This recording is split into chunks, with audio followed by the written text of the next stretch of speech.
자, 안녕하세요 여러분들, 진여쌤입니다. 자, 오늘 이제 저와 함께 이제 문법 강의 3탄 드디어 이제 마지막이 되겠습니다, 여러분들. 저와 함께 이제 드디어 마지막 문법 강의를 이제 시작하게 되는데요. 자, 오늘 총 이제 네 가지를 좀 준비했습니다, 여러분들. 첫 번째는 이제 바로 뭐냐면 시제, 그다음은 가정법, 그다음은 도치구문, 이제 그리고 강조구문까지 해서 이제 우리가 이제 주로 다루는 메이저급 이제 문법을 오늘 전체 강의를 제가 완료하게 됩니다.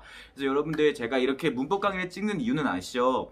이게 1탄부터 시작해서 3탄까지 이제 이렇게 찍었는데요. 이제 각 강의당 약 40분에서 50분 정도 됩니다. 다 합치게 되면은 약 2시간이 조금 넘는 시간이 되겠고요. 하지만 이제 유튜브 같은 경우는 이제 이런 거를 1.2배속, 1.5배속을 할 수 있으니까 평균적으로 여러분들이 이제 1시간 반 정도 하게 되면요. 메이저급 약 11개의 문법을 다시 한 번 더 점검해 볼 수 있는 시간이 있습니다. 그렇기 때문에 여러분들이 만약에 차후에 지금 이 수업을 듣더라도 나중에 궁금한 사항 아니면 조금 문법이 어려워졌을 때는 언제든지 유튜브에 들어와서 다시 한 번 더 재생을 눌러서 복습할 수 있는 이제 그런 시스템을 만들기 위함입니다. 자, 그럼 이제 여러분들 이제 고민하지 말고요. 자, 우리 바로 그러면 오늘 시제부터 한번 시작해 보도록 하죠. 자, 보이시죠 여러분들? 화면 이제 잘 보이시죠? 자, 제가 이제 시제에서는요 조금 특이한 부분만 조금 강의를 좀 할게요. 자, 근데 오늘은 시제가 무척 중요합니다. 왜냐면 시제를 알아야지 이제 뒤에 가정법이 이제 같이 올 수 있어요. 왜? 가정법과 시제는요 한 세트로 이제 묶여야 된다는 걸 절대 잊지 마세요. 이해되셨나요? 자, 그 왜 그런지는 제가 강의를 하면서 좀 설명을 해드릴게요. 자, 일단 기본적으로 여러분들이 과거, 현재, 미래, 뭐 대과거 이런 말 들어보셨을 거예요. 근데 우리가 조금 신경 써야 되는 부분은 이제 바로 이 대과거가 되겠는데요. 자, 왜냐하면은 대과거란 것은 사실 우리나라 한국어 이제 한글에서는 없는 문법입니다. 그러니까 이건 오로지 영어에만 존재하는 이제 시제가 되겠죠, 그렇죠?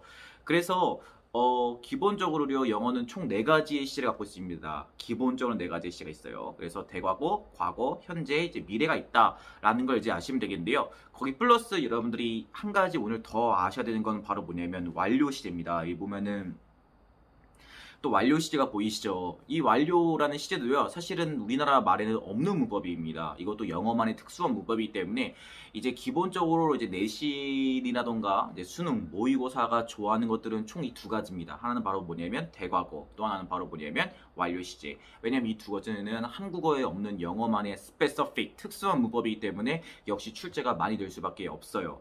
자, 그래서 일단 여러분들이 이제 오늘 이거가 2가지 핵심이다라는 걸 좀 염두에 두시고 오늘 시제 강의를 들어주시면 감사하겠습니다. 자, 일단 먼저 보시죠 여러분들. 일단 기본적으로 대과거를 쓰려면요 반드시 전제 조건이 필요합니다. 예를 들어볼게요. 저는 항상 이 수업할 때 뭐로 예로 드냐면요 엽기 떡볶이 매운맛을 좀 저는 예로 드는 편이에요. 그러니까 무슨 말이냐면은 여러분들 엽떡 좋아하시나요? 엽떡도 보게 되면요 매운맛의 단계가 존재합니다. 가장 기본 맛이 있고 매운맛이 있고 그 다음에 가장 이제 아주 매운맛이 이렇게 있죠, 그쵸? 근데 무슨 말을 하고 싶냐면은 아주 매운맛이라는 걸 쓰려면요 기본적으로는 그 전에는 매운맛이라는 단계가 있어야 된다는 거예요. 그러니까 무슨 말이냐면 여러분이 딱 메뉴판을 봤는데 여기 엽떡이 왔단 말이에요. 초보맛. 근데 그 다음에 바로 뭐야? 아주 매운맛. 이러면 여러분들은 좀 당혹스럽죠. 그 중간은 없는 건가? 그냥 매운맛은 없는 건가? 이런 거 느낌처럼요. 대과거, 즉 과거 2단계라는 말을 쓰려면요 이렇게 2단계의 과거를 쓰려면은 반드시 1단계의 과거가 필요하다는 점이에요. 그러니까 무슨 말이냐면은 이게 과거 시제가 없고 현재 시대는 있는데 그 다음에 바로 대과거를 갈 수 있냐? 이거는 이제 불가능하다라고 저는 말씀드리고 싶어요. 그래서 반드시 대과거를 쓰기 위해서는 과거라는 어떤 기준점이 반드시 존재를 해야 됩니다. 그래서 그 기준점이 된 과거보다 하나 더 이전 과거를 이제 우리가 대과거라 부르게 된다 이 말입니다. 되시나요 여러분들? 자, 그래서 이런 것들 주의하시면 되겠고요. 너무 걱정하지 마시고 내신하시는 분들은 제가 이제 분석서 같은 거에다가 다 이제 친절하게 작성했지만 내신이 아니라 이제 수능 내지는 이제 모의고사를 공부하는 학생 여러분들께서는 이제 이 점을 잊지 마시길 바라겠습니다. 그래서 과거라는 기준이 있어야지 대과거는 말 수 있다. 자, 2번째는요 이제 바로 뭐냐면 단순 시제와 저는 이제 완료 시제에 대한 이제 비교를 좀 하고 싶어요. 단순 시제는 여러분이 알고 있는 말 그대로 우리가 알고 있는 그 시제예요. 그냥 현재, 미래, 과거, 대과거에 딱 찝는 거죠. 자, 근데 제가 옆에 빨간색 글씨를 적었지만 얘는 이제 제가 핀포인트라고 적어놨어요. 그리고 아래 보시게 되면요 완료 시는 제가 뭐라 적었냐면은 이렇게 시간의 연속성이라고 적었습니다. 왜냐면 제가 이걸 이렇게 이미지화 시키려고 제가 이렇게 도표로 만들었거든요.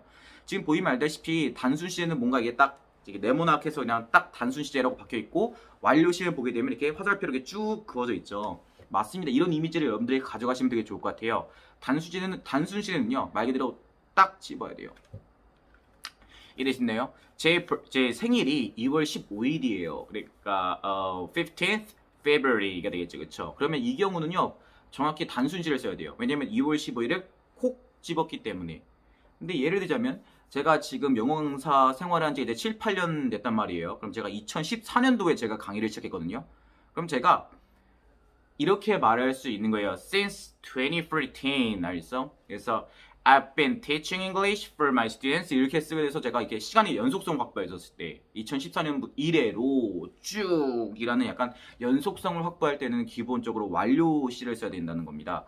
자, 그래서 현재 완료는요. 이렇게 제가 아까 방금 예를 들죠. Since 2013부터 시작해서 지금까지 지금 2020년까지 I've been teaching English라고 했었을 때 이런 식으로 할 때는 이제 완료시를 써야 됩니다. 왜냐면 시간의 연속성이 확보가 됐거든요. 7년 동안 이렇게. 되셨나요? 자, 이게 바로 그래서 현재 완료입니다. 과거의 특정한 시점부터 연속성을 확보하면서 현재까지 벌어진 일을 묘사하는 거 완료시되고요. 근데 영어에는 과거 완료도 있습니다. 과거 완료는 그럼 여러분들 뻔하겠죠? 대과거라는 이때부터 그리고 과거까지 됐죠. 예를 들면 현재 과거가 2014년도라고 기준점을 정해보면요. 대과거를 예를 들면은 뭐랄까 한 2012년 정도? 2012년 정도. 이제 이런 식으로 해서 시간이 확보가 되는 걸 이제 우리가 완료 시제라고 하는데요. 자, 근데 문제는 뭐냐면 이겁니다. 사실 대과거도 헤드 PP를 씁니다. 대과거라는 것을 나타내기 위해서는요. 과거 시제보다 이전을 드러내기 위해서는 헤드 PP를 씁니다. 자, 근데 문제는 보게 되면요, 여러분들. 현재 완료는 have PP가 되겠죠. 근데 과거 완료도 had PP가 돼요. 그럼 여러분들이 이제 문제가 뭐가 발생하게 되면요. 선생님, 대과거도 had PP고 과거 완료도 had PP인데 이 단순 시제의 대과거와 시간의 연속성을 확보하는 과거 완료는 어떻게 구별하나요? 라고 말할 수 있는데요. 솔직히 말해서 실은 이 두 가지를 엄밀하게 내신과 수능과 모의에서는 구별하지는 않습니다. 그냥 단순히 물론 이제 구별은 뭐 엄밀하게 말해서 구별은 할 수 있죠. 이제 이것이 핀포인트로 벌어진 일이냐 아니면 시간의 연속성을 확보하고 벌어진 일이냐라고 했는데 이 헤드 PP라는 걸 가지고 여러분들에게 이것이 과거 완료냐 아니면 대과거냐까지 이렇게 세세하게 묻지는 않습니다. 다만 이 대과거의 헤드 PP도 그렇고 과거 완료의 헤드 PP도 그렇고 둘 다 전제하고 있는 건 바로 뭐냐면 과거 2단계라는 거. 그러니까 1단계 과거보다는 좀 더 이전에 벌어진 일들을 묘사하고 있다라는 점만 알고 있으시면 되지 이걸 갖고 이제 대과거냐 과거 완료냐까지는 이제 연속성이냐 단순이냐까지는 심오하게 묻지는 않습니다. 근데 여러분들 하지만 내신에서 이건 묻습니다. 하지만 이거는 많이 물어요. 바로 뭐냐면 단순 현재 시제와 현재 완료에 대해서는 많이 묻습니다. 이거는 진짜 많이 물어봐요. 이거는 진짜 말 그대로 핀포인트로 벌어진 일이냐 아니면 연속성을 갖고 벌어진 일이냐라고 묻는 거는 많기 때문에 현재 완료의 have PP와 단순 시제는 구별하는 능력을 기르시는 게 아주 중요하겠습니다. 되시나요 여러분들? 자, 근데 제가 여기서 멈추지 말고 여러분들이 한 가지 더 가져갈 게 바로 뭐냐면 이 현재 완료가 조금 더 어려운 이유는 뭐냐면요. 단순히 시간의 연속성 외적으로도 또 쓰는 전제 조건이 몇 가지가 더 존재를 합니다. 이 세 가지가 보이시죠? 이 세 가지 같은 경우는요. 행동의 완료, 행동의 경험, 최근의 행동이라고 제가 세 가지를 적어봤는데요. 이것들 같은 경우에는 죄송하지만은 시간의 연속성이 아니더라도 현재 완료를 쓰는 어떤 뭐랄까 조건들이라고 할까요? 네. 이 세 가지는 현재 완료를 써야 됩니다. 연속성의 문제가 아니에요. 연속성 외적으로 또 쓰는 기능이 있어요. 행동의 완료. 나 끝냈다. 말 그대로 이제 완료라는 냄새가 나잖아요. 현재 완료. I have finished. 이런 식으로. 나 끝냈어. 이런 식으로. 했잖아. 그럼 이게 연속성이보다는 나의 어떤 완료를 강조하는 거야. 나 이제 이 행동을 이제 완전히 끝냈다라고 강조할 때도 많이 쓰고요. 그다음에 행동의 경험, 그쵸? 여러분들 알죠, 그쵸? 내가 한번 해봤다. 그래서 영어에 이런 말이 있어요, 여러분들. 괜찮아요? 그러니까 막 친구가 살짝 깔보는 거야, 약간. 야, 너 일본 가봤냐? 막 이런 식으로 알았어. 너 이런 거 해봤니? 근데 영어에 이런 표현이 있어요. 괜찮아요? Done that. been there 이라는 영어의 이 약간 좀 뭐랄까 수거라고 할까요? 수레보다 어떤 관용구라는 게 있어요. 약간 그래서 done that, been there 이러면은 뭐냐면 야 나도 한번 해봤거든 막 이런 느낌이에요. 약간 그러니까 이게 I have done that, I have been there 이라는 이 말의 함축어가 되겠거든요. 이런 식으로 완료 시에는요 두 번째로 경험을 드러낼 때 많이 씁니다. 그러니까 이가 바로 전형적인 경험의 표현이 되겠죠, 그렇죠? done that, been there. 야 나도 그거 한번 해봤고 나도 거기 가본 적 있어라고 하는 이 경험의 표현이라는 거. 세 번째는요, 최근에 일어났던 행동을 표현할 때는 또 현재 완료를 많이 씁니다. 예를 들면은 좀 아쉬운 소식이긴 하지만은 최근에 이제 삼성 이제 회장이었던 이건희 회장이 이제 돌아가셨죠, 그쵸? 근데 영어 만약에 이것이 이제 한국이 아니라 이제 미국에서 벌어진 일이라면요, 분명히 이제 막 방송이 나오고 있는데 그럼 뜰 거예요. 이런 식으로 breaking news 그래가지고 긴급 속보라고 한다 이 말이야. 알겠어? 괜찮아요? 그러면은 그때 긴급 속보는요 방금 막 터진 일을 이제 보통 이제 보도하는 거기 때문에 여러분 자세히 보시면요 전부 다 기본적으로 현재 완료를 많이 씁니다. 괜찮나요? 그러니까 이것이 바로 최근 행동이에요. 만약에 이게 이제 고 이건희 회장이 이제 돌아가셨다라는 게 긴급 속보로 뜨게 되면요 presently 이렇게 쓰고 그다음에 has passed away라고 현재 완료를 반드시 써야 됩니다. 그럼 이게 바로 뭐냐면 연속성 이런 개념도 아니고 경험도 아니고요 완료도 아닌 그냥 최근에 방금 막 이건희 회장이 돌아가셨습니다. 라고 이제 방금 막 벌어진 일을 묘사할 때도 완료 시제를 쓴다라는 거 잊지 마시길 바라겠습니다. 되시나요, 여러분들? 그래서 여러분들이 눈을 잊지 마시고 여러분이 오늘 이제 시제를 통해서 암기해야 될 거는 총 이제 두 가지가 됐죠. 하나는 바로 대과거. 이제 과거 완료 대과거를 한 세트로 묶을게요. 과거 2단계라는 점. 과거 2단계를 쓰기 위해서는 반드시 과거 1단계가 존재해야 된다는 거. 두 번째는 바로 뭐냐면 단순 현재 시제와 현재 완료를 구별하는 능력을 기를 줄 알아야 돼요. 단순 현재는 핀포인트를 찍는 거라면은 현재 완료는 시간의 연속성을 확보한다는 거. 그건 기본적인 1차적 개념이고요. 2차적 개념으로 진보를 하자면은 현재 완료는 그런 시간의 연속성 외적으로도 세 가지 행동의 완료의 표현, 경험의 표현, 또한 방금 막 일어난 최근의 행동의 표현까지를 이제 우리가 쓰고 있다라는 걸 잊지 마시기 바라겠습니다. 되시나요, 여러분들? 자, 우리가 다음으로 이제 가정법으로 넘어가 보죠. 제가 시제를 먼저 한 이유는 바로 뭐냐면요. 가정법은 시제랑 같이 좀 결부를 해서 공부를 하셔야 돼요. 왜냐면요, 여러분들 가정법이라는 걸 내신이든 수능이든 모의고사든 여러분에게 문법으로 문제를 낼 때는요. 결국 묻는 건 하나예요. 바로 뭐냐면 시제입니다. 그걸 아셔야 돼요, 여러분들. 자, 제가 전화왔죠. 가정법 시제라고요. 근데 아래에 보면 노란색 박스에 뭐라 적어놨습니까? 제가 일반 시제와는 다르다라고 적어놨죠. 그쵸? 맞습니다, 여러분들. 앞에 보이는 이게 이 지금 보이는 네 가지 세트가요. 일반 시제예요. 우리가 알고 있는 기본적인 일반 시제가 있다면 하지만 문제는 뭐냐면 영어에는 가정법 시제라는 또 별도의 시제가 존재하다는 걸 여러분이 아셔야 되고요. 그 가정법 시제는 우리가 상식적으로 알고 있는 일반 시제와는 조금 다릅니다. 그래서 문법 문제에 무조건 나올 수밖에 없어요. 생각을 굉장히 많이 해야 됩니다. 그래서 오늘 그걸 제가 정리를 좀 해드릴게요. 자, 보시죠, 여러분들. 기본적으로 가정법은요, 두 가지의 절이 존재합니다. 바로 뭐냐면 조건절이 필요하죠. if 이렇게 읽겠죠, 그렇죠?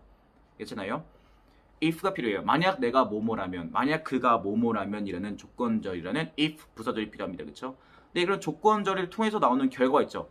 만약 네가 공부를 더 열심히 한다면 네가 서울대를 갈 수 있을 텐데 라는 이 결과절인 주절이 이제 또 나와야 됩니다. 이해되시나요? 그러니까 기본적으로 가정법은요. 물론 아닌 경우도 있지만 기본적으로는 이제 조건절이라는 이제 if 부사절과 결과절이라는 주절이 이제 동시에 존재하고 있다는 걸 알 수 있겠죠. 자, 근데 여기서 중요한 거는 시제를 이제 구별할 줄 알아야 돼요. 이 보이시게 되면은 여러분들 제가 이 파란색 글씨로 일반 시제, 가정법 시제를 구별해 놨죠. 그쵸? 그리고 보게 되면은 조건절에 미래, 현재, 과거, 대과거, 그 다음에 결과절에도 미래, 현재, 과거, 대과거 이렇게 적어놨죠. 그쵸? 자, 일단 기본적으로 잊지 마시고, 자, 우리가 여기서 호흡 하나를 더 맞춰야 될 건 바로 뭐냐면요. 기본적으로 영어는 특수한 상황이 아닌 이상 부사절이든 주절이든 시제는 일치하는 습성을 갖고 있습니다. 여러분들 그거 아시죠? 그쵸? 영어는 기본적으로 문장을 구성할 때는 세 가지의 일치의 습성이 있죠. 그쵸? 수일치, 형태일치, 시제일치의 습성이 있습니다. 그렇기 때문에 만약에 기본적으로 부사절이 미래라면은 주절도 미래를 쓰는 게 있어요. 기본적으로 이제 시는 같이 가야 됩니다. 자, 그렇다면 이제 우리가 미래부터 시작해서 이제 한 단계씩 아래 한번 내려가 보죠. 자, 조건절에 미래를 쓰고 이제 주절에도 이제 미래를 쓰는 경우죠. 그렇죠? 만약에 네가 앞으로 뭘 한다면 네가 앞으로 뭐가 될 텐데라고 이런 식으로 하죠. 그렇죠? 근데 문제는 뭐냐면 제가 미래에다가 쭉쭉 하고 이제 빨간색으로 이제 두 줄을 그어놨죠. 그렇죠? 기본적으로 아쉽지만은 미래가 사용이 안 됩니다. 왜냐하면 여러분들 혹시 학교에서든 아니면 보통 이걸 중학교 때 많이 배우는 것 같더라고요. 중학교 때도 많이 배웠는데 아마 여러분들 이런 말 들어본 적 있으시죠? 시간과 조건의 부사절에서는 뭐가 안 된다? 미래 시제가 안 된다라는 말 한번 여러분들 들어본 적 있으실 거예요. 바로 그 시간과 조건의 부사절에서의 그 조건의 부사절이 바로 이제 얘입니다. 그래서 여러분들 얘는요 기본적으로 미래 시제가 안 돼요. 그냥 이거는 쓸 수가 없습니다. 때문에 얘도 가끔 많이 나오니까요. 잘 확인해 주세요. 괜찮나요? 그래서 그래서 보통 죄송하지만 이제 어떻게 나오게 되냐면요. 결과절에 미래를 둔단 말이에요. 결과절로 이제 미래를 했단 말이야. you will, he will 이런 식으로 만들어놨는데 그럼 이제 if절도 우리 습성상 저쪽 주절이 이제 미래니까 조건절도 미래를 써야지 해서 이제 보니까 미래인 거야. If he will 있으면은 그렇지 미래구나 해서 맞다 이러면 이제 틀리게 된다 이 말이야. 알겠어? 괜찮니? 미하지만 조건절은 어떤 경우에도 네, 미래를 쓸 수가 없다라는 점 잊지 말아주세요. 자, 그래서 아쉽게도 현재가 그 모든 걸 다 대체합니다. 현재가 그 조건절에서는요, 현재 시제 자체가 현재도 갖고 있지만 미래의 의미도 다 내포할 수 있습니다. 그래서 이 점을 여러분들이 먼저 좀 명심을 해주셨으면 좋겠고요. 그래서 이게 조건절이 현재로 걸어서 이제 결과절이 미래로 가는 경우, 괜찮네요. 이제 이런 걸 이제 미래 시점 서술이라고 하죠, 그렇죠? 이제 앞으로 벌어질 일을 서술을 하는 거예요. 그리고 또 현재에서 이제 이렇게 가서 네 현재의 조건절을 걸고 또 결과절도 이제 현재로 가는 경우, 이런 걸 이제 현재 시점 서술이라고 이제 하는 거죠, 그렇죠? 네가 만약에 지금 뭐 한다면 지금 뭐 할 텐데 이런 식으로, 괜찮나요? 그러니까 항상 이게 시제를 갖고 놀 줄 알아야 돼요. 그러니까 어떻게 시제 어떤 시제를 써가지고 어느 시점 서술을 하고 있는가. 이건 이제 일반 시제예요. 그냥 우리가 알고 있는 상식 그대로 가면 되는 겁니다. 그래서 조건절이 현재가 있으면은 그 현재 시제가 현재도 하지만 미래도 한다. 그 우리는 결과절을 봤더니 미래가 있으면은 이건 이제 앞으로의 벌어질 일을 얘기를 하는 거고, 근데 현재 있다 이러면은 조건 이제 결과절에 현재 있다 이러면은 현재의 조건을 걸고 그 결과도 현재에 벌어질 일을 얘기하고 있구나라고 하면 되는 거예요. 자, 여기까지 이제 어렵지 않죠, 그렇죠? 근데 문제는 뭐냐면 이제 아래 가정법 시제입니다. 이 가정법 시제가 이제 어려운 거는 이 부분이죠. 자, 볼게요. 조건절에 지금 과거를 썼어요. 그럼 이게 상식적으로 위에 이제 나왔던 걸 토대로 하게 되면 얘는 분명히 과거 시점 써줘야 된단 말이에요. 그렇죠? 자, 이제 보세요. 이게 가정법 시제는 조건절에 과거를 걸어놨단 말이야. 그럼 결과절도 기본적으로 과거가 나와야 된다고. 근데 벌써 문제도 뭐냐면은 과거가 또 사용이 안 돼요, 결과절에는. 지금 보면 알다시피 결과절에는요, 과거를 쓸 수 없고요. would, could, might 동사 원형을 반드시 써야 됩니다. 그래서 우리가 알고 있는 이 would, could, might를요, 우리는 사실 이제 고등학교 여러분들은 이제 will의 과거, can의 과거, may의 과거라고 암기하시면 안 되고, 이 세 가지를 저는 개인적으로 가정법의 조동사라고 강의하고 있습니다. 그래서 이 would, could, might는 가정법의 조동사다라는 걸 잊지 마세요. 그러니까 벌써부터 여기서 일단 우리가 알고 있는 상식적인 시제 일치의 습성이 파괴가 됩니다. 괜찮나요? 앞에 조건절을 과거를 썼으면 결과절도 과거가 되어야 되는데 과거가 아니라 would, could, might 동사 원형이라는 걸 바뀌었다는 거. 두 번째 문제는 바로 뭐냐면 이 시점 서술이 바로 뭐냐면 현재라는 거예요, 지금. 이래서 제가 아까 말씀드린 게 바로 이겁니다. 아까보다 가정법 시제와 일반 시제는 다르다라고 말한 게 바로 이거예요, 여러분들. 이해되셨나요? 조건절에 과거를 걸고 뒤에 would, could, might 동사원을 쓰게 되면요, 이거는 시점 자체가 현재에서 지금 말하고 있는 거예요. 그럼 여러분들이 말할 수 있죠. 선생님, 그럼 위에 있는 이 파란색, 하늘색 부분의 이 현재 시점 서술과 이 주황색 부분의 현재 시점 서술은 같은 건가요? 라고 말할 수 있는데 다르죠, 그쵸, 여러분들? 이렇게 위에 있는 이 하늘색 부분의 현재 시점 서술과 미래 시점 서술은요, 가능성이 무척 높습니다. 이거는 진짜 실제로 일어날 법한 얘기를 하고 있는 거예요. 괜찮나요? 만약에 네가 공부를 3년 더 열심히 한다면 너는 서울대 갈 수 있어. 이런 식으로 가능한 얘기를 하는 거예요. 자, 근데 가정법은요, 이 주황색의 현재 시점 서술은요, 죄송하지만 벌어질 수 없는 얘기를 보통 언급하고 있습니다. 가능성을 따지면 얘는 뭐 80%에서 90%라고 얘기를 하자면요, 얘는 거의 0%에서 10%에 가까운 거의 불가능한 얘기를 하고 있다고 생각하시면 될 것 같아요. 얘는 안 됩니다. 괜찮나요? 그러니까 그래서 그 차이가 있다는 거. 하지만 서술 시점 자체는 똑같다 이 말이야. 근데 이게 왜 중요하냐면요, 학교 내신에서 가끔 어떻게 나오냐면은 서술형에서 가정법을 준 다음에요, 이거를 뭘로 고치냐면은 평서문으로 고치라는 얘기 가끔 이게 나와요.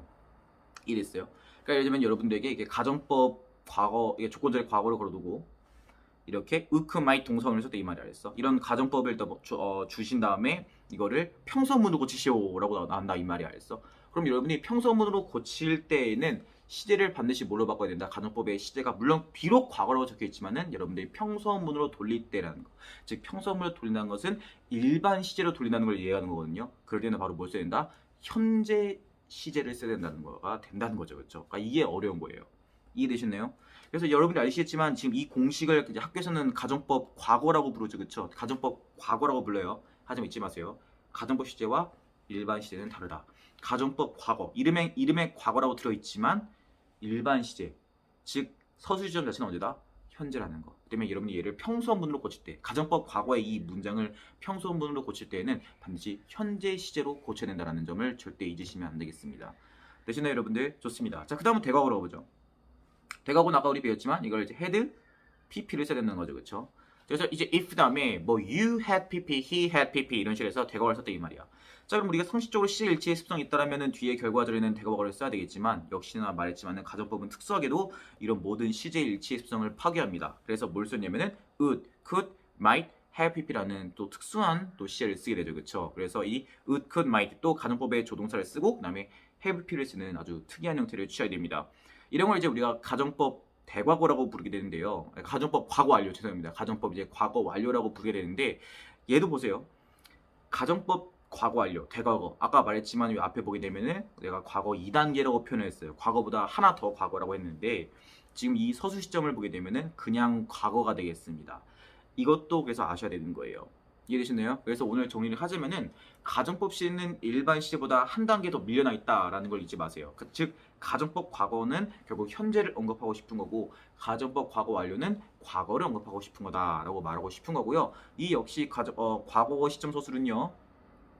0%에서 10% 거의 얘는 10%도 아닙니다. 그냥 0%입니다. 0% 거의 불가능한 얘기예요. 이거는 괜찮나요? 이미 벌어진 일에 대해서 한번 다르게 한번 가정을 한번 해보는 건데 이건 아예 불가능한 걸 이제 보통 묘사하고 있습니다. 자, 그래서 만약에 여러분들도 만약에 학교 내신에서 이 가정법 과거 완료를 줬어요. if 다음 had pp를 주고 그다음에 would, could, might, have pp를 줬다 이 말이야. 그래서 얘를 평서문을 고치라 라고 하게 된다면 여러분들은 그냥 단순 과거 시제로 고치면 된다라는 걸 절대 잊지 마세요. 다시 한 번 더 강의를 할게요. 가정법 시제는 일반 시제보다 한 시제 조금 밀려나 있다 이 말이야. 그래서 다시 얘를 평서문을 고칠 때는 한 시제 올려서 작문하게 되면 된다라는 걸 절대 잊지 말아주세요.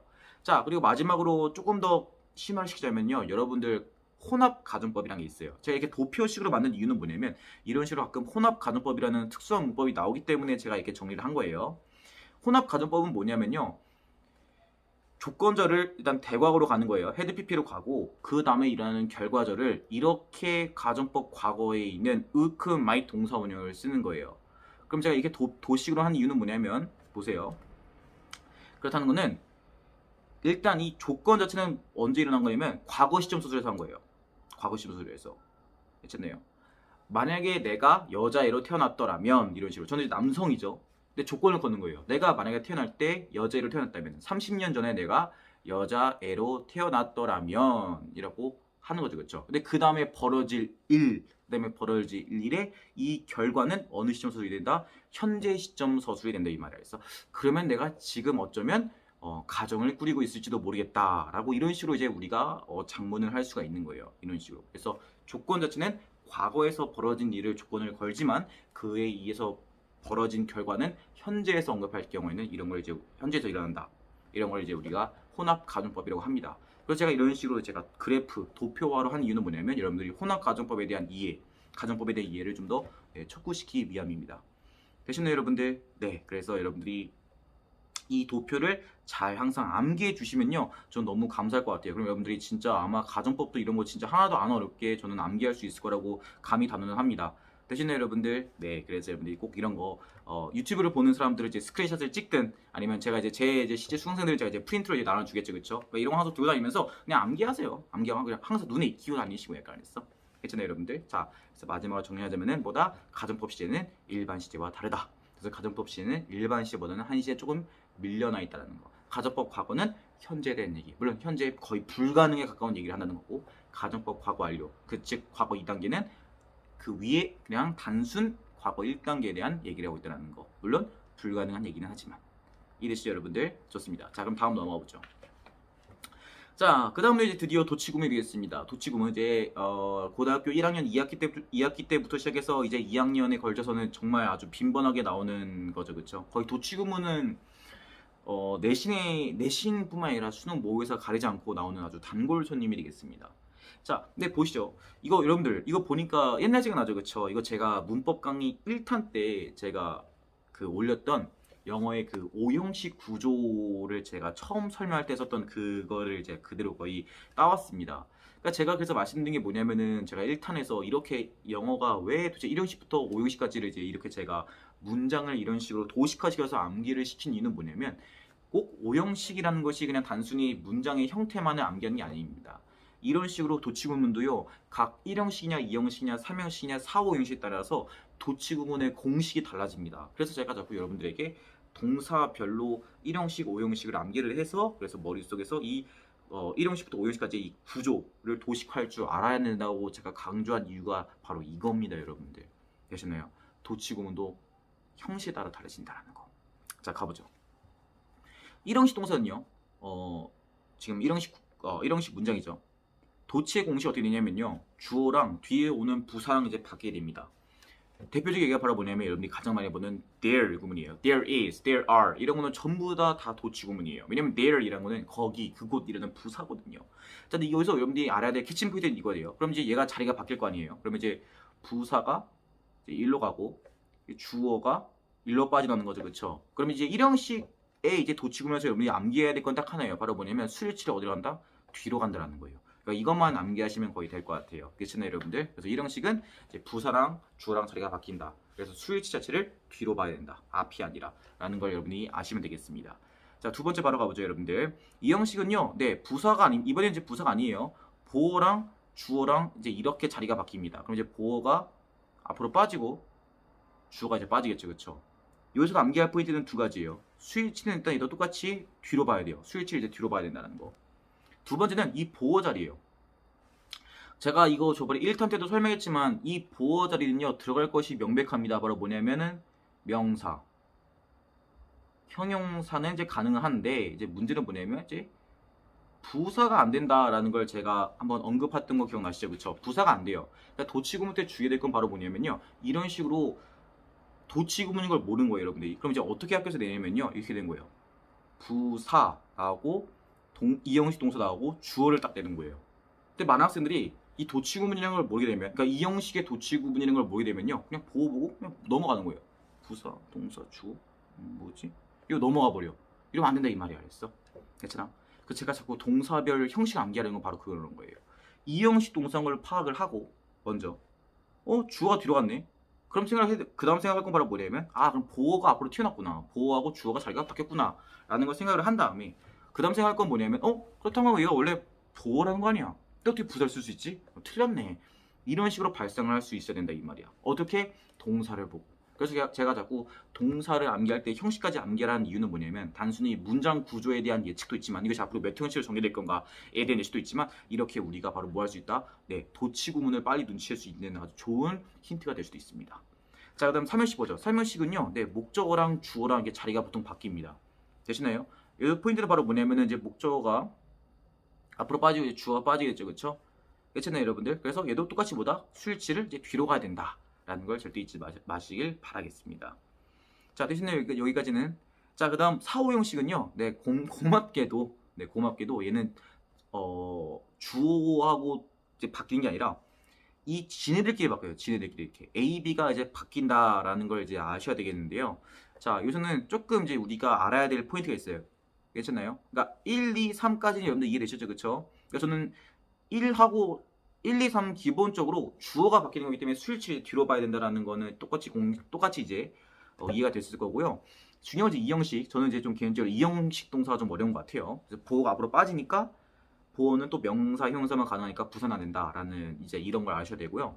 근데 저는 개인적으로 이게 4, 5형식의 도치가 저는 좀 어려운 것 같아요. 자, 왜냐하면요. 좀 확대 좀 할게요. 4형식 경우에는요, 이걸 이제 우리가 간접 목적어랑 이제 직접 목적어라 부르죠, 그쵸? 이렇게 부르고, 5형식의 경우에는 이제 목적어랑 목적격 보어라 불러요. 괜찮나요, 여러분들? 자, 근데 얘가 이제 바뀌는 경우가 있어요.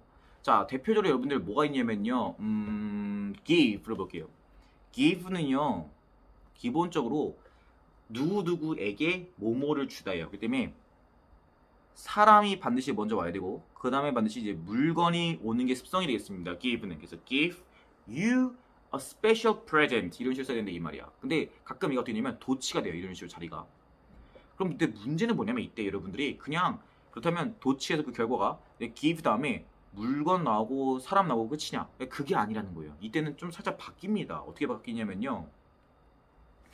이게 어떻게 바뀌냐면 이렇게 도치가 되게 되면요, 여러분들 이럴 때는요, 물건이 만약에 앞으로 오고 사람이 뒤로 빠지나요? 그러면은 give 다음에 물건을 쓰고요, 전치사를 씁니다. 이렇게 to 사람 이런 식으로. 그래서 give a special present to you 이런 식으로 이제 to가 들어간다는 점이에요. 그러니까 이런 것들이 몇 개 존재를 합니다. 괜찮나요, 여러분들? 보통 때 기본적으로는 주는 이제 수여 동사라고 하죠, 그렇죠? 주는 무언가를 이제 주고 넘겨주고 이제 이런 동사만 보통 이런 특징을 보이기 때문에 이런 경우는 조금 유의를 좀 하셔야 돼요. 그래서 도치가 됐을 때는 전치사를 그에 걸맞는 전치사를 반드시 넣어야 되는 거. 근데 걱정하지 마시고 기본적으로는 대부분 다 주는 수요 동사의 경우에만 보통 해당됩니다. 괜찮나요? 그래서 앞에 먼저 사람이 나올 경우에는 그냥 바로 물건이 나오면 되는데 어떤 수요동사 뭔가를 준다. 예를 들면 give 말고도 뭐 present, award, award 상을 주다. 이것도 마찬가지예요. 이런 거는요. 만약에 먼저 물건이 나온 경우에는 뒤에는 to를 쓰고 사람을 써야 된다라는 조금 특수한 습성이 있다는 걸 절대 잊지 마시고요. 말해주세요. 자, 그 다음은 이제 오형식인데요. 자, 오형식 같은 경우는 아까 이형식의 보어랑 똑같습니다. 무슨 말이냐면은 목적어는 기본적으로 명사밖에 못해요. 목적어 보어 같은 경우는 제가 말씀드렸지만 명사, 형용사가 됩니다. 이해되시나요? 근데 요새는 명사는 지우세요. 즉 명사 바뀌어봤자 이건 큰 문제는 안 되는데 이제 이 경우 문제예요. 이렇게. 그러니까 명사가 있고 뒤에 목적어 보어 형용사가 있는데 이게 바뀌는 거예요. 괜찮아요, 여러분들? 자, 그럼 이게 어떻게 되냐면요. 그 결과가 오형식 동사 나오고 형용사가 나온 다음에 그다음에 이제 명사가 나오는 이제 이런 형태를 이제 취하게 되겠죠, 그렇죠? 자, 근데 학교에서는 학교나 아니면 제가 어떻게 되냐면요, 이 형용사 자리에다가 딱 부사로 바꿔버리는 거예요, 이 자리를. 자, 근데 이게 왜 위화감이 없냐면 여러분들 알다시피 부사는요 기본적으로 동사를 꾸미죠, 그쵸? 잊지 마시고 명사를 꾸미는 건 형용사고 명사 나머지 전체를 다 꾸미는 거는 부사 관리입니다. 그 때문에 동사를 꾸미는 건 부사 관리죠, 그쵸? 그러니까 이게 문제되는 거예요. 근데 많은 학생들이 만약에 오형 동사를 쓰고 부사 명사를 쓰게 되면요 어떤 생각을 하게 되면 동사가 있는데 뒤에 부사 왔으니까 그래 부사가 동사를 꾸미는 거지. 그다음에 명사 왔으니까 얘가 목적어네. 그럼 뭐야 괜찮잖아. 넘어가 버리는 거예요. 이제 그러면 틀린 거다 이 말이야, 알았어? 그럼 이걸 방지하려면 어떻게 되냐? 바로 우리가 뭘 해야 되냐? 아하. 동사를 암기할 때 오형식 동사는 오형식이라고 암기할 줄 알아야 되는 거야. 이랬어요, 여러분들. 저 같은 경우는 이제 강사가 돼 있다 보니까 딱 이제 보인단 말이야. 예를 들면 우리 뭐 있을까? consider A, B란 말이야. 목적어를 목적 보라고 여기다 이 말이야. 그러면은 consider 다음에 부사 설령 부사 나왔다 하더라고. 뒤에 목적 나왔어. 그럼 나는 생각하는 거야. 이거 목적어 A라면 B가 나와야 되는데 B가 왜 없지? 목적어 어디 갔어? 아, 도치됐구나 라고 생각할 수 있고, 그럼 도치됐다는 것은 목적어가 앞으로 빠졌는데 그럼 부사는 말이 안 되지. 아, 그럼 얘를 형용사로 고쳐야겠다 라는 이제 생각이 들 수가 있다 이 말이 알겠어?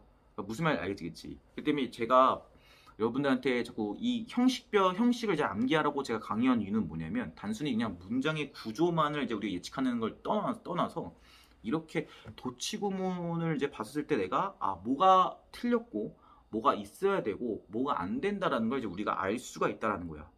이해됐어? 그래서 도치구문도 그냥 막 암기하지 말고 제발 그냥 이 문장 형식에 따라서 같이 이제 가져와야 된다 이 말이야. 그래야지 머릿속에 체계화가 된다 이 말이야. 됐나요, 여러분들? 자, 그래서 이런 점들을 좀 주의를 좀 하셔야겠습니다. 되셨나요, 여러분들? 도치구문은 문장의 형식에 따라 암기할 거고, 그리고 그 문장 형식을 결정하는 거 바로 보다 동사라는 걸 절대 잊지 마세요. 그래서 동사를 암기해야지 내가 도치가 됐는지 안 됐는지를 이제 파악할 수가 있다라는 거. 되시죠? 자, 그럼 다음 가볼게요. 자, 근데 문제는 뭐냐면 여기까지 해서 도치구문이 끝난다면 참 좋겠는데 이제 도치구문이 어려운 이유는 뭐냐면 이 도치구문 때문입니다. 사실 이제 얘가 가장 많이 나오기도 하고요. 바로 뭐냐면 부정어구 도치라고 합니다. 당인 거는 정말 당인 건 뭐냐면 이 부정어 도치는 사실 그 형식에는 별로 구애를 안 받아요. 얘까지 만약에 형식까지 구애를 받았으면은 너무 어려웠겠죠, 그렇죠? 그럼 진짜 너무 어려웠을 텐데 당위도 얘는 그 문장의 형식, 동사의 형식에는 사실 크게 구애를 받진 않습니다. 자, 영어는요 이렇게 사실 부정어구의 위치는 동사 앞에 있죠. I don't know, don't, aren't 이런 식으로 이제 부정어구는 동사 앞뒤에 위치하게 되어 있습니다. 자, 근데 이것이 앞으로 이렇게 나가는 경우가 있어요. 이렇게 부정어가 문장 맨 앞으로. 부정어구는 거 아시죠, 여러분들? 말 그대로 부정의 뉘앙스를 갖고 있는 어구를 의미합니다. 예를 들면 이제 우리 not, 뭐 never, no 아니면 또 뭐 있을까? hardly 거의 뭐뭐 않다, seldom 거의 뭐뭐 않는, 뭐 rarely 뭐 이런 것도 있죠, 그죠? scarcely도 있고 영어에는 한 가지만 더 주자면 only도 마찬가지예요. 영어에서 only의 오로지라는 뜻도요 준 부정어 취급을 합니다. 그래서 only가 맨 앞에 나가도 도치가 발생한다는 좀 특수한 성질이 있죠. 자, 얘는 단위도 동사의 어떤 형식을 구별하지 않지만 얘는 암기해야 되게 한 가지가 있습니다. 바로 뭐냐면은 이 부정어 앞으로 튀어나가잖아요. 근데 얘가 한 가지 공식이 있는데 바로 뭐냐면은 동사의 종류에 따라서 달라집니다. 여기서 말하는 동사의 종류는 형식을 말하고 있는 게 아니에요, 여러분들. 형식을 말하고 있는 게 아니라 비동사냐 조동사냐 아니면은 일반 동사냐에 따라 조금 달라집니다. 그나마 다행인 건 얘는 형식까지는 묻지 않는다. 형식까지 물었으면 이건 진짜 거의 뭐 끝났죠, 그렇죠? 그래서 비동사 조동사 같은 경우에는요, 자기가 나갑니다. 자기가 주어랑 도치가 돼요. 아유, 글씨가 왜 이렇게 개판이냐. 이게 사실 이게 제 태블릿을 이렇게 막 좀 60도로 쳐다보니까 좀 글씨가 좀 애매합니다. 이렇게 막 땅바닥을 두고 있으면 괜찮은데 그게 아니어서.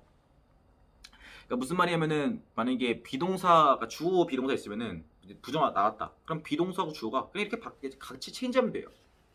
예를 들면 조동사 있다. 뭐 I can't 이 말이야. 그러면은 이게 바뀌면 그만. 이해됐어요? 그러니까 자기가 나가는 거. 자기가 주어랑 도치가 되는데 문제는 이제 일반 동사예요. 일반 동사는 도치될 때 지가 나가지 않습니다. 지가 주어랑 도치가 안 돼요. 그러니까 저는 일반 동사를 암기시킬 때 저는 어떻게 암기시냐면은 저라고 암기해요. 진경쌤. 그러니까 왜 저냐고 암기를 시키면요. 그러니까 저희 집안 이 삼척 김씨가 몰락한 신의 왕의 후손들입니다. 사실 엄밀히 말하자면 저희 삼척 김씨가 지금도 막 종친회하고 막 하거든요. 약간 했어. 그래서 막 좀 웃기죠. 지금 뭐 저는 엄청 이제 흑수저인데 아무튼 그러니까 그러니까 왕의 후손이었다는 거야. 그러니까 이게 무슨 말이냐면 왕은 부르잖아. 알겠어? 그럼 왕이 나갑니까? 그러니까 누가 왕을 불렀어? 전하, 막 폐하, 막 이런 식으로 부른단 말이야. 알겠어? 그럼 지가 나가니? 안 나가잖아. 그래서 누굴 내보내? 이 신하를 먼저 내보내. 신하를 약간 해서 뭐 내시든 아니면 자기 뭐 비서든 걔를 먼저 내보낼 거 아니야. 그러니까 두도 마찬가지야. 두도 왕이야 왕. 지가 절대 안 나가. 그러니까 누굴 내보내냐면은 항상 조동사 두를 대신 내보낸다라는 습성이 있어요. 이해되시나요, 여러분들? 그래서 이거를 체크를 하셔야 되고요. 여기서 중점은 바로 뭐냐면은 사실 위에 있는 비동사랑 조동사는 크게 문제가 안 돼요. 왜냐면 이건 우리가 알고 있는 일반적인 도치 공식과 똑같아요. 그냥 자리 바꾸면 끝. 크게 문제는 안 됩니다. 근데 얘가 조동사가 나가는 경우가 뭐가 문제냐면요. 꼭 알아두세요.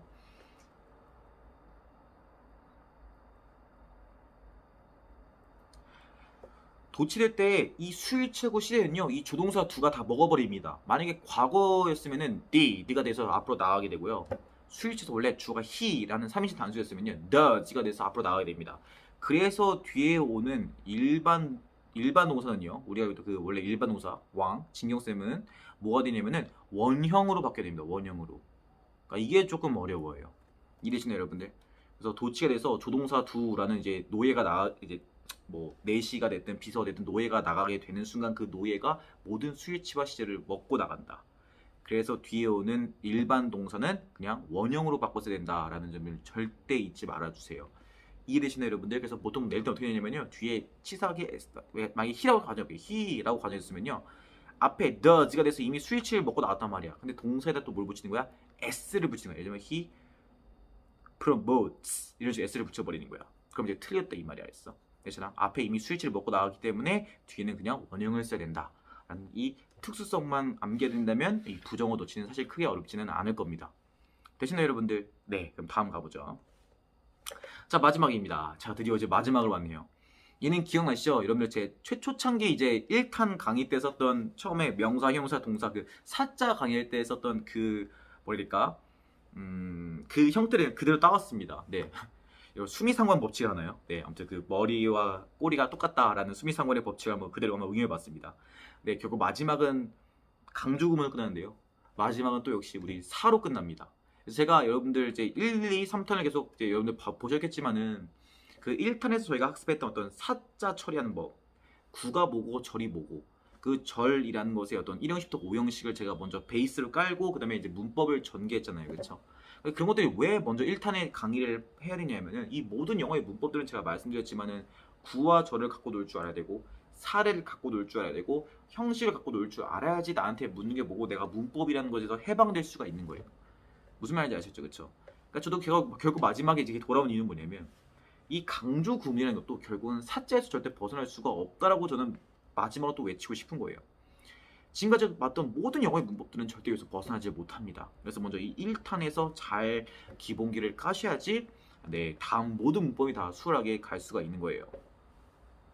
자, 강조구문요 여러분들 마찬가지로 품사에 따라서 암기를 별도로 하셔야 됩니다. 이해되셨나요? 자, 보시면 명사를 강조할 때 쓰이는 게 두 가지 있어요. such that 구문과 it that 강조구문이 있습니다. 형용사 같은 경우에는 so that 강조구문과 to 강조구문이 있습니다.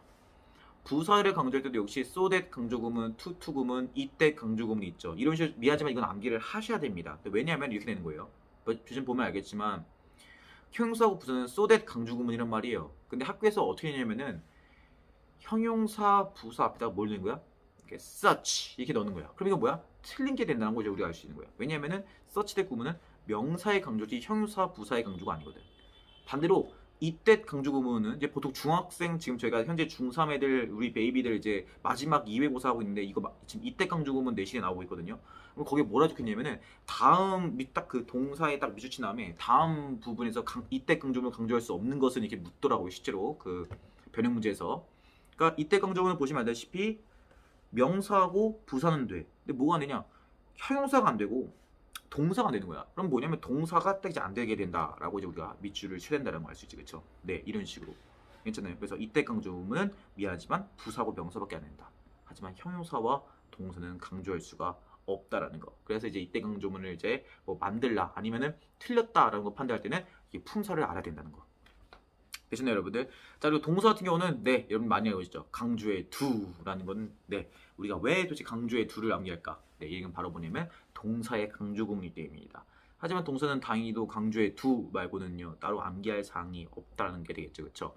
자, 그래서 여러분 이 구조를 아셔야지 네, 강조구문을 딱 문법문으로 나왔을 때는 품사별 판단을 먼저 할 줄 알아야 되는 거예요. 서치 입지 쳐 있다. 그럼 우리가 뒤에 확인했거든. 이것이 명사인가 아닌가를 판단하면 그만이고요. 이때 강조구문에서 물었을 때는 이것이 현재 지금 명사냐 아니면 부사냐만을 판단하면 돼요. 명사, 부사가 아닌 경우에는 이제 틀렸다가 될 수가 있겠죠, 여러분들. 되시나요, 여러분들? 이렇게 할 수 있어요. 자, 근데 여기서 문제는 뭐냐면은 여기서 끝나는 게 아니라 이제 그래도 영어를 조금 하는 학생들은 그래도 이제 거의 어디까지는 아니면요. 그래도 영어를 좀 내가 한다. 내가 영어 그래도 2등급은 나온다.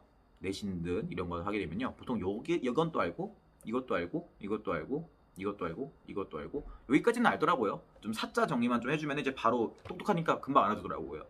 자, 근데 그럼에도 불구하고 영어의 내신의 1, 2등급 학생들이 어려워하는 게 바로 뭐냐면 이때 강조구문이에요. 왜냐면요, 이때 강조구문이 여러분들이 헷갈릴 이유가 바로 뭐냐면 뒤를 볼게요. 바로 뭐냐면 이때 가주어 진주어와 강조구문의 차이점을 많이 어려워해요. 왜냐면요, 우리 눈으로 봤을 때는 이때 강조구문과 가주어 진주어는요 형태가 똑같아요. 왜냐면 강조구문은요 it is 그다음에 강조되는 게 있고 그다음에 that 하고 이제 전개가 돼요. 근데 놀랍게도 가주어 진주어도 높은 확률로 it is 다음에 뭘 쓰고 that 하고 똑같단 말이야. 그러니까 여러분이 이 두 가지를 굉장히 많이 헷갈릴 수가 있어요. 자, 근데 제가 오늘 그거를 정리를 해드릴게요.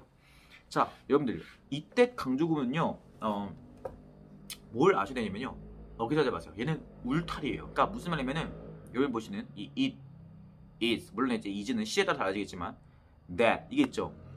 얘는요 문법 성분이 그냥 없다고 생각하세요. 얘는 그냥 뭐 주어 동사 이런 개념이 아니야. 그냥 울타리야. 강조를 하는 거에 강조를 하는 어떤 일종의 뭘까? 괄호라고 해야 돼요. 괄호라고 생각하면 돼. 이걸 괄호라고. 이해되셨어요? 그러니까 무슨 말이냐면은 이거야. 내가 아이유랑 결혼하고 싶어. 지금 진짜 아이유 너무 좋아했거든요. 내가 아이유랑 결혼하고 싶다 생각해볼게요. 그러면 I really want to get married with IU라고 있으면 이걸 내가 강조하고 싶다. 그럼 이때 강조는요 일종의 괄호 생각돼. 괄호. 예, 괄호. 근데 그게 이제 물론 이제 it is that 이렇게 생각하고요. 그냥 그 괄호에다가 예를 들면 내가 아이유를 강조하고 싶어. 내가 결혼하고 싶은 거는 아이유야 이렇게 강조하고 싶어. 그러면 아이유라는 거를 이렇게 괄호 안에 넣으면 되고요. 나머지를 뭐 하면 돼? 그냥 쭉 쓰면 되는 거야. 그럼 이제 문제는 어떻게 성립되냐면 it is IU that I really wanna get married with. 이게 성립되는 거라고 그랬어. 무슨 말인지 알겠지? 강조구문은 울타리 생각해. 울타리. 그냥 it is 괄호 열고 that 이라는 괄호 닫는 그냥 그 이미지를 그리면 돼. 그래서 내가 무슨 말을 하고 싶냐면은 강조구문은요 이 울타리를 치우잖아. 그럼 이 울타리를 치우게 되면요 이 문장이 굉장히 자연스러워야 돼. 그러니까 예를 들면 내가 울타리를 치울게. 그럼 아이유가 IU I really wanna get married with 하게 되면 아이유를 이제 다시 이제 with 넣게 되면요 문장이 되게 자연스럽게 되는 거라고. 알겠어? 왜냐면 얘는 원래 완전한 문장에다가 원래 깔끔한 문제에다가 그냥 괄호를 설치된 거야. 그냥 it is 대신에는 괄호를 설치하고 그냥 그 괄호 안에 넣을 아까 말했지만은 품사는 정해져 있어요. 명사하고 부사만 된다고 했지만 그거를 그냥 넣으면 되는 거야. 넣으면 되는 거야. 그렇잖아? 그럼 이것도 이렇게 넣을 수도 있는 거야. 이렇게 넣을 수도 있어야 돼. 괄호면은 이렇게 넣을 수도 있는 거야. It is with IU that I really wanna get married. 이렇게도 전혀 상관없어. 이해됐어? 이런 식으로 그냥 괄호를 칠 수 있다는 거. 괜찮아? 아니면 내가 이렇게 I를 넣어도 돼. It is I that really wanna get married with IU. 이렇게도 전혀 상관없어. 이해됐어? 그냥 울타리라는 거. 알겠어? 근데 그 울타리를 빼면은 문장이 완전 문장이 돼야 된다는 점이야. 이해됐어 얘들아? 오케이? 근데 이때 강조구문요. 만약에 그 it is that이 그거는 말지만 얘는 울타리 개념이 아니야. 얘는 진짜 말 그대로 주어야 주어. 문장 성분이라고. 말지만 얘는 문장 성분이 아니야. 그냥 일종의 괄호라고 생각하면 돼. 근데 얘는 진짜 문장 성분이야. 그 it하고 that이 문장 성분이기 때문에 얘네를 빼잖아? 문장이 성립이 안 돼. 알았어? 이랬어? 그러니까 가조진주는 it is that을 빼는 순간 이건 문장이 파기가 돼. 왜? 그 it과 that은 괄호계적 괄호라는 어떤 개념이 아니라 진짜 문장 성분이야. 주어라는 성분이기 때문에 빼면은 문장이 파괴된다. 자, 그럼 아래를 봐봐 얘들아. 이 두 가지를 볼게요 여러분들. It is certain that Galileo, Descartes, Huygens, and Newton all produced fundamental formulae with a surprising precision. 이렇게 있지, 그치? 근데 봐봐. 그러니까 내가 이렇게 한번 지워볼게. 그럼 이게 말이 안 돼. 왜냐면 이미 봐봐. 얘가 이미 완전 문장이야. 그럼 이 certain이라는 확실한이라는 형용사가 들어갈 자리가 없어. 알았어? 얘가 붕 뜬다고. 왜? 뒤에 완전하다니까. 근데 이 형용사는 들어갈 자리가 없어. 알았어? 그러니까 붕 떠버리는 거야. 알았어? 말이 안 되는 거지, 그치? 괜찮아? 이제 이게 바로 뭐다? 가주어 진주가 된다 이 말이야. 알았어? 그치? 그럼 이게 오는 엄밀히 말해서는 뭐냐면 이 대절이라는 완전한 문장이 이제 주어로 가야 되는 거야. 알았어? 그래서 갈릴레오와 데카르트와 휴젠과 뉴턴이란 것이 아주 놀랄만한 정확성을 가지고 근본적인 수학 공식을 만들었다 라는 것은 is certain, 확실하다 라고 해석을 해주는 거지. 그치? 이랬어 얘들아. 근데 봐봐. 아래를 볼게요. 이거는 강주구문이야. 말지? 이때시 이거 뭐다? 괄호라고 그냥 괄호라고 생각하면 돼. 그럼 얘가 이제 강조가 된 건데 그럼 얘를 한번 치워볼게. 이 울타리를 한번 치워볼게 내가. 이 울타리 치워보잖아. 그러면은 봐봐. 갈릴레오랑 데카르트랑 뭐 휴젠과 뉴턴이 있고 all produced가 있는데 지금 목적어가 없잖아. 목적어 왜 없지? 그럼 이 목적어가 빠졌구나. 그럼 다시 원래대로 돌려면 되는 거야. 약간 돌려놓게 되면은 produce fundamental formulae with a surprising precision 해서 울타리에 치게 된 순간 그냥 문장 구조가 깔끔한 거야. 오케이? 이해했어? 주어라는 이제 갈릴레오, new 있고 produce라는 동사 있고 목적어인 fundamental formulae라는 목적어까지 완벽히 갖춰져 있는 완전 문장이 된다 이 말이야. 알았어?